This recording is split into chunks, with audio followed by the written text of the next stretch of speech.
जय Shri Krishna. Medical astrology. आज हम मेडिकल एस्ट्रोलॉजी के अंदर बात करेंगे मानसिक स्वास्थ्य की। देखिए, फिजिकल जो डैमेज होते हैं या फिजिकल इंटरनल ऑर्गन डैमेज भी होते हैं या किसी तरह की कोई खराबी आती है तो वो थोड़ी सी ज़्यादा पहचानने योग्य होती है। कोई सामने वाला व्यक्ति भी उसको देखकर ऑब्जर्व कर सकता है। लेकिन मानसिक स्वास्थ्य एक ऐसी चीज़ है जिसे व्यक्ति छुपा सकता है, जिसे व्यक्ति इस तरह से जीवन भर ढो सकता है कि उसके विषय में किसी से बात ना करे। अगर डिप्रेशन में जा रहा हो, चिंता में जा रहा हो तो वो किसी को बताए भी ना और इधर उधर के साधनों से अपना मन बहलाता रहे, लेकिन इंटरनली वो डिप्रेशन में ही डूबा रहे। तो मानसिक स्वास्थ्य को जन्म पत्रिका से पता करना ज़्यादा जरूरी हो जाता है कि किस समय, कौन से काल में हमारे ऊपर या किसी व्यक्ति विशेष के ऊपर कोई नकारात्मक प्रभाव ज़्यादा आएगा, को उसको डिप्रेशन में जाने की या बहुत ज़्यादा होने के बाद कोई फिजिकल मेंटल टॉर्चर होने की भी दिक्कत आ सकती है। तो ये सब हम देख सकते हैं जन्म पत्रिका से। तो जन्म पत्रिका में इसके लिए रिस्पॉन्सिबल जो भाव हैं वो है चतुर्थ भाव, पंचम भाव, अष्टम भाव और द्वादश भाव। चतुर्थ भाव आपके सुकून का है, आपके चैन का है, आपकी शांति का है। पंचम भाव आपके बौद्धिक क्षमता का है, आईक्यू लेवल का है। अष्टम भाव आपकी डीप जो चिंतन शक्ति होती, किसी चीज को डीप में जाके विचारना, इवन इसको बहुत गहराई से और बहुत ज़्यादा समझना चाहो तो अष्टम भाव है कल्पना शक्ति। और द्वादश भाव है आपकी चैन की नींद का, आपके सोने का। तो ये जो चारों भाव हैं, ये चारों भाव अगर पीड़ित होते हैं या इन चारों भावों पर जिस तरह से कम या ज़्यादा नेगेटिविटी का असर होता है, पाप ग्रहों का असर होता है, उस तरह से व्यक्ति का मानसिक स्वास्थ्य डामाडोल होता है। ग्रह कौन से हैं उन ग्रहों को समझिए, फिर हम इनके मिला के योग देखेंगे। बुध और चंद्रमा।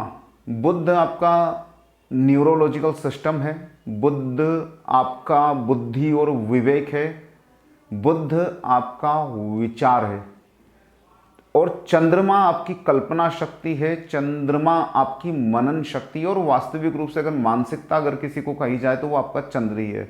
तो ये जो 6 तत्व हैं आपकी जन्म पत्रिका के अंदर, ये 4 भाव और 2 ग्रह, अगर ये किसी भी तरह से नेगेटिविटी के अंदर हैं, कोई पाप ग्रह इनके ऊपर दृष्टि डाल रहा है, पीड़ा कर रहा है, तो ये आपके मानसिक स्वास्थ्य को प्रभावित करते हैं। अब इसको थोड़ा सा डीप में समझने की कोशिश करते हैं।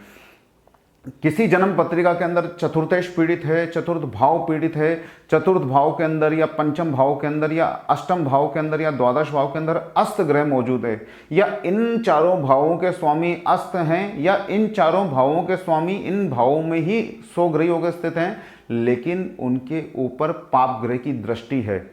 और साथ में कुंडली में कहीं पर भी बुध और चंद्रमा पीड़ित हो रहे हैं, अस्त हो रहे हैं। देखिए, वक्री नहीं, वक्री नहीं होना चाहिए। चंद्रमा तो वक्री होता ही नहीं है, बुध वक्री नहीं होना चाहिए।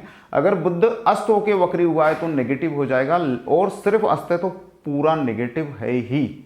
तो बुध और चंद्रमा कहीं पर भी अस्त हो, पीड़ित हो, पाप ग्रह के प्रभाव में हो, पहली कंडीशन। और दूसरी कंडीशन, साथ साथ में इन चारों भावों में से 2 भाव अगर पीड़ित हैं तो व्यक्ति को मानसिक अस्वास्थ्य, मानसिक स्वास्थ्य की हानि हो सकती है। वो कुछ ज़्यादा डिप्रेशन की तरफ बढ़ सकता है, चिंतातुर हो सकता है। और कई बार अगर ये 6 के 6 जो अंग हैं, 6 के 6 जो स्थितियां हैं, अगर 6 ही पीड़ित हो जाएं तो कई बार वो वास्तविक रूप से पागलपन का शिकार हो सकता है। तो अपनी जन्म पत्रिका या अपने प्रिय की जन्म पत्रिका या जिस भी जातक के विषय में आप विचार करना चाहते हैं, उनके अंदर ये चारों भावों को जरूर देखिए। अगर थोड़ा सा और हम इसको गहराई से देखना चाहेंगे तो किस कारण से हम वहां पर भी पता लगा सकते हैं। अगर चतुर्थ भाव पीड़ित है, चतुर्थेश पीड़ित है, चतुर्थ भाव पीड़ित है, चतुर्थेश पीड़ित है और प्लस बुध और चंद्रमा अस्त हैं, तो ऐसी कंडीशन में व्यक्ति को अपनी माता के द्वारा या भूमि भवन वाहन से संबंधित किसी कारण से चिंता हो सकती है, डिप्रेशन में जा सकता है। पंचम भाव पीड़ित है, पंचमेश पीड़ित है और साथ में बुध या चंद्रमा दोनों में से कोई अस्त है या दोनों अस्त हैं, तो ऐसा व्यक्ति शिक्षा को लेकर बहुत ज़्यादा चिंतित हो सकता है, डिस्टर्ब हो सकता है। संतान संबंधी दिक्कतें उसके जीवन में उभर के आ सकती हैं, संतान के लिए बहुत ज़्यादा पीड़ादायक मानसिकता का अनुभव कर सकता है। अष्टम भाव, अष्टम भाव मैंने बताया कल्पना का है, तो अष्टमेश के पीड़ित होने पर, अष्टम भाव के दोष युक्त होने पर और बुध और चंद्रमा के साथ साथ पीड़ित होने पर व्यक्ति को भयावह कल्पना करने की आदत पड़ सकती है। वो मानसिक रूप से कुछ तो भी कल्पनाएं करेगा और वो जीवन में भयभीत रहेगा। द्वादश भाव, द्वादशेश अगर पीड़ित है, द्वादश भाव अगर पापी योग में फंसा हुआ है, बुध और चंद्रमा उनके साथ साथ दोनों ग्रह या इनमें से कोई एक ग्रह पीड़ित होता है, तो व्यक्ति को नींद नहीं आती है, वो डिप्रेशन में बैठा रहता है, रात रात भर जागता है और कई बार सेक्सुअल इनकेपेबिलिटी के कारण भी वो डिप्रेशन में चला जाता है। तो इस तरह से इन चारों भावों और इन दो ग्रहों के मैक्सिमम योग नेगेटिव रूप से जहां जहां फलित होंगे, जहां जहां दिखाई देंगे, वहां वहां मानसिक स्वास्थ्य आपको कमजोर दिखाई देगा। जितने गहन रूप से ये चारों भाव और दोनों ग्रह पीड़ित होंगे, उतना गहन उनका वो मानसिक स्वास्थ्य डामाडोल होगा, उतना ज़्यादा उनको मानसिक बीमारी लगने का खतरा होगा। अगर ऐसा किसी की जन्म पत्रिका में है, अगर आपकी जन्म पत्रिका में है, तो आप इन चारों भावों के स्वामी और बुध चंद्र के उपाय जरूर करते रहें और किसी विशेष ज्योतिषी से मिलकर उनके विषय में विशिष्ट उपाय पूछें। जय श्री कृष्णा।